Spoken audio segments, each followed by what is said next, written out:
बात अब मणिपुर की करेंगे, जहां पर गृह मंत्री अमित शाह के 4 दिवसीय दौरे का आज आखिरी दिन है। हिंसा की आग में झुलस रहे मणिपुर में शांति स्थापित करने के लिए अमित शाह ने न सिर्फ अधिकारियों के साथ समीक्षा बैठक की, बल्कि कुकी और मैतेई समुदाय के राहत शिविरों में जाकर वहां के हालात का जायजा लिया। शाह ने उम्मीद जताई कि मणिपुर को एक बार फिर से शांति और सद्भाव के रास्ते पर वापस लाने के लिए सरकार प्रतिबद्ध है।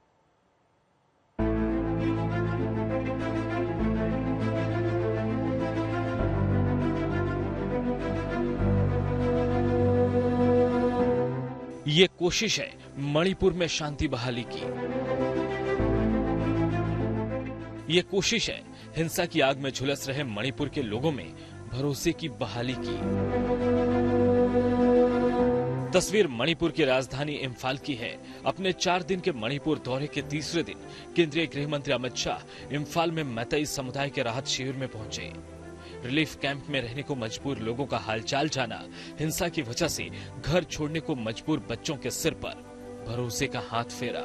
रिलीफ कैंप में मैतेई समुदाय के विस्थापितों के सोने और खाने के क्या इंतजाम है, एक एक चीज को बारीकी से देखा। कोशिश यही है कि किसी तरह सामुदायिक हिंसा से लगे जख्मों पर मरहम लगे। इस मुलाकात की तस्वीर साझा करते हुए अमित शाह ने ट्वीट किया, इम्फाल में एक राहत शिविर का दौरा किया जहां मैतेई समुदाय के लोग रह रहे हैं। हमारा संकल्प मणिपुर को एक बार फिर से शांति और सद्भाव के रास्ते पर वापस लाने और लोगों की जल्द से जल्द घरों में वापसी पर केंद्रित है। अमित शाह मणिपुर के कांग पोकपी में कुकी समुदाय के रिलीफ कैंप में भी गए। वहां एक बच्चे से उनकी मुलाकात हो गई। काफी देर तक वो इसके बारे में जानकारी लेते नजर आए। एक बच्चे ने शाह से सेल्फी लेने की इच्छा जाहिर की तो गृह मंत्री ने खुद बच्चे के दोनों हाथ पकड़कर कैमरे का एंगल ठीक किया और बच्चे के साथ सेल्फी ली। कुकी समुदाय के लोगों से बात कर वो रिलीफ कैंप के किचन में भी गए और सारे इंतजामों का जायजा लिया। मणिपुर के हालात को संभालने के लिए कल गृह मंत्री अमित शाह लगातार अलग अलग बैठकें करते रहे।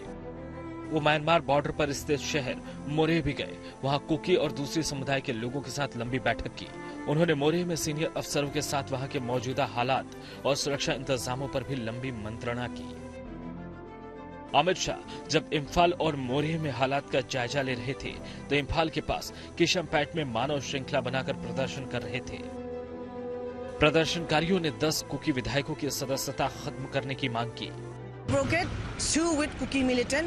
And to disqualify all the 10 Kuki MLAs.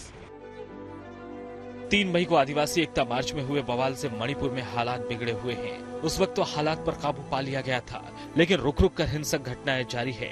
उम्मीद की जा रही है कि गृह मंत्री की ताजा कोशिशें मणिपुर के हालात को और बिगड़ने से बचा लेगी। आज तक ब्यूरो। तो गृह मंत्री अमित शाह इस वक्त मणिपुर के दौरे पर हैं, लेकिन उन पर आरोप यह लग रहा है कि वो देरी से वहां पर गए हैं। विपक्ष का आरोप यह है कि मणिपुर में बीजेपी की डबल इंजन सरकार फेल हो चुकी है। उधर बीजेपी का यह कहना है कि सरकार की कोशिशें रंग ला रही हैं। जो सरकार जिस तरीके से जनमानस से वादा करती है मणिपुर में वो दिख रहा है। गृह मंत्री ग्राउंड पे हैं, ग्राउंड जीरो पे हैं। तमाम गृह मंत्रालय के जो अधिकारी हैं खुद मॉनिटर कर रहे हैं और मुख्यमंत्री को मैंने देखा है वो खुद मॉनिटर कर रहे हैं। जो लोग भी वहाँ सौहार्द बिगाड़ने की कोशिश करेंगे, जो लोग भी वहाँ का माहौल बिगाड़ने की कोशिश करेंगे, शांति भंग करेंगे, उनके खिलाफ सख्त से सख्त कार्रवाई हो रही है और आगे भी की जाएगी। वहाँ पे पूर्ण रूप से शांति स्थापित करने के लिए ये सारी कवायद की जा रही है। इतने दिन के बाद वो गए हैं, वहाँ बीजेपी की सरकार है। बीजेपी सरकार की पूरे तौर पर फेलियर है। वो सब कम्युनिटीज़ को लेकर एक कॉन्फिडेंस क्रिएट करने का उनकी पूरे तौर पर फेलियर रहा है। तो हम ये कहेंगे कि निश्चित रूप पर ये बात सही है कि शांति पहले होना चाहिए, लेकिन आपने इतना डिले किया है कि और दीवार वहाँ खड़े हो गए हैं। तो ये बीजेपी की डबल इंजन सरकार का ये नतीजा है।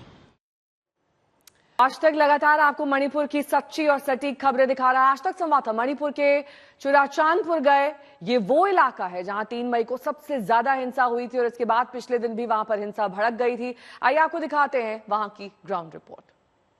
मणिपुर की राजधानी इंफाल से सिर्फ 50 किलोमीटर बाहर आने पे ही हम लोग को इस तरह का दृश्य देखने को मिल रहा है। आप देख सकते हैं गाड़ियों को जलाया गया है, घर को आग लगा दिया गया है और ये हम लोग इस वक्त चुराचांदपुर जो कहा जा सकता है, ये जो पूरा हिंसक वारदात पिछले हफ्ते हुआ है उसका एपिसेंटर कहा जा सकता है, उस एरिया में हम लोग जाने की कोशिश कर रहे हैं। आपको मालूम है मणिपुर में इस वक्त कर्फ्यू जारी कर दिया गया है, पूरे राज्य में कर्फ्यू चल रहा है, सेक्शन 144 तैनात किया गया है, इंटरनेट बंद है और आर्मी और सेंट्रल पैरामिलिट्री फोर्सेस का डिप्लॉयमेंट तैनात पूरी जगह पे हुआ है। लेकिन जिस तरह का हिंसक वारदात पिछले हफ्ते फ्रेश जो हिंसा है वो देखने को मिला था, उसका कुछ साइन आप लोग यहाँ पे समझ सकते हैं। घरों को तोड़ दिया गया है और आग लगा दिया गया है और लोगों का पलायन यहाँ पे शुरू हो गया है। तो बहुत सारे ऐसे जगह हैं जहाँ पे जब दो एथनिक गुटों के बीच में ये जो लड़ाई शुरू हो गई पिछले 1 महीने से जो चल रहा है, जिसके चलते मणिपुर में जो नॉर्मल जिंदगी है लोगों का वो बिल्कुल बिखर गया है। और आप देख सकते हैं ऐसे ही एक लोकेलिटी में, ऐसे एक गांव में हम लोग इस वक्त है। चुराचांदपुर के रास्ते में हम लोग चल रहे थे और हमें ये देखने को मिला है किस तरह से घरों को आग के हवाले कर दिया गया है, तोड़ दिया गया है और लोगों ने अपनी जिंदगी बचाने के लिए जो भी सामान उनको मिला है वो लेके वो रिलीफ कैंप में चले गए हैं शेल्टर लेने के लिए।